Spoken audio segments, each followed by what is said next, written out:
கொடுமை நடக்கு இந்த வீட்ல. என்ன செய்ய? எல்லாம் என் தலை எழுத்து. டி கொடுமையா? என்ன கொடுமைட்டி பண்ணுதா? உன் மாமியாரியும் புருஷனும் சேர்ந்துக்கிட்டு எங்க மாமியா கழுவி மொவகிட்ட பேசிட்டு இருக்கா. வீடு தூக்கணுமா? பாத்திரம் கழுவணுமா? என் துணியை நானே துவைக்கணுமா? பாதா குறைக்கு சோத்த பொங்கி ஒரு ரசமாவது வைக்கணுங்க அம்மா.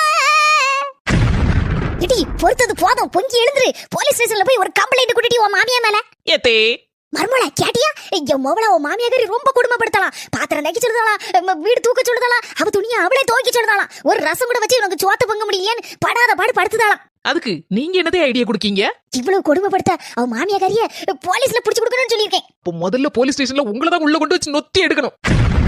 பின்ன என்னதே, நானும் இதே வீட்டுல தான் தூக்கே துடைக்கேன், பாத்திரம் கழுவுதேன், என் துணியை நானே துவைக்கேன், சோறு பொங்குதே. இதுல என்னதே, நம்ம வீட்டுல நம்ம செய்யாம வேற பக்கத்துட்டால வந்து செய்யும். இந்த மாதிரி லூசுத்தனமான ஐடியாவெல்லாம் உங்க மொபைலுக்கு சொல்லது நிறுத்துங்க.